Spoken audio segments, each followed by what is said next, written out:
Hey guys, what's up? Welcome back to Finale. Today I'll be covering The Mandalorian, 10 storylines that might be explored in Season 3. Let's get into the video. Number 10, Bo-Katan wages war against Mando. While Bo-Katan was an ally to the Mandalorian throughout Season 2, that could change quickly now that Mando is in possession of the Darksaber. Bo-Katan will stop at nothing to reclaim Mandalore, and the previous animated series have shown her history of ruthless behavior in pursuit of her ambitions. Season 3 might present Bo-Katan as a villain as she wages war against Mando to claim the Darksaber. My father. Don't you mean your donor? Number 9, Grogu's Jedi training. Although the series is called The Mandalorian, Grogu is as much a central character in this narrative as a bounty hunter who went rogue to protect him. The show might continue to explore the curious young Force user's journey as he begins his Jedi training with Luke Skywalker. The early days of Luke's Jedi Academy through the lens of Grogu's training could make for an interesting meanwhile back at the ranch B-plot going into the show's third season. De-age Luke's dodgy CGI effects might not sustain a full season arc, but Disney has Sebastian Stan's number. Number 8, Mayfeld is recruited by the New Republic. Cara Dune may not be involved in The Mandalorian anymore, but when she lets Migs Mayfield go at the end of Chapter 15, The Believer, after admiring his sharpshooting skills, it seemed to set up a future storyline in which Mayfeld will be recruited by the New Republic. Mayfeld's first two Mandalorian appearances, both directed by the great Rick Famuyiwa, have introduced him as a fascinating ex-Imperial anti-hero, with Bill Burr bringing a surprising amount of depth to the role. So how are they any different than the Empire? Number 7, Nando and Luke search for Force-sensitive trainees. It's a long shot, but after reuniting one Force user with his people, the Mandalorian could team up with Luke Skywalker to fill out his Jedi Academy with recruits searching the galaxy for Force-sensitive trainees. The storyline will have a tragic undercurrent because anybody they pick up will likely end up being slaughtered in Ben Solo's massacre later down the line.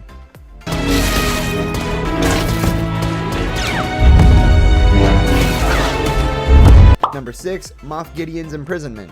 Following his climactic duel with Moff Gideon, Mando takes him as a prisoner. Surprised, Gideon says, "You're sparing my life?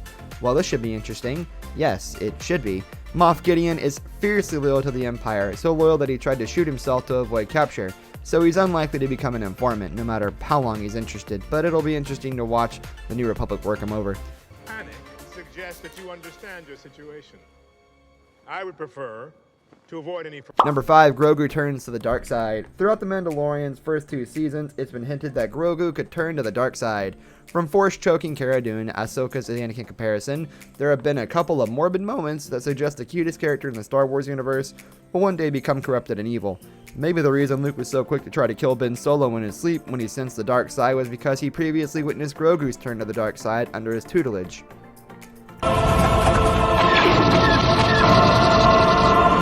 Number 4, Mando accepts the throne. When Mando realized he'd accidentally won the throne of Mandalorian combat with Moff Gideon, he wasn't interested in taking it, but since he doesn't want to fight Bo-Katan, he might have to accept the throne and prove that he's just as worthy of claiming it as her. The Darksaber's previous owners like Darth Maul and Moff Gideon himself always wielded the power to serve their own ambitions. Bo-Katan will be a much better leader, but she's still ultimately pretty selfish. She's a pretender to the throne. Number 3, Grand Admiral Thrawn's role in the Imperial Remnants. So far, Moff Gideon is the most senior member of the Imperial Remnants that The Mandalorian has introduced to fans, but Gideon isn't the top dog. There's someone else he answers to. Ahsoka's climactic deal with Magistrate Elsbeth hinted that it's Grand Admiral Thrawn, one of the Star Wars universe's greatest villains. Thrawn will likely play a major role in Ahsoka's spin-off series, but he could also be the Thanos-sized villain of the entire Mandoverse. Of Rebels, the animated television show. Thrawn disappeared alongside Ezra Bridger, which is most... Number 2, where is Grogu's blood sample? When Mando confronted Moff Gideon in the Season 2 finale, he crucially pointed out that they needed Grogu for his blood and they'd already extracted it.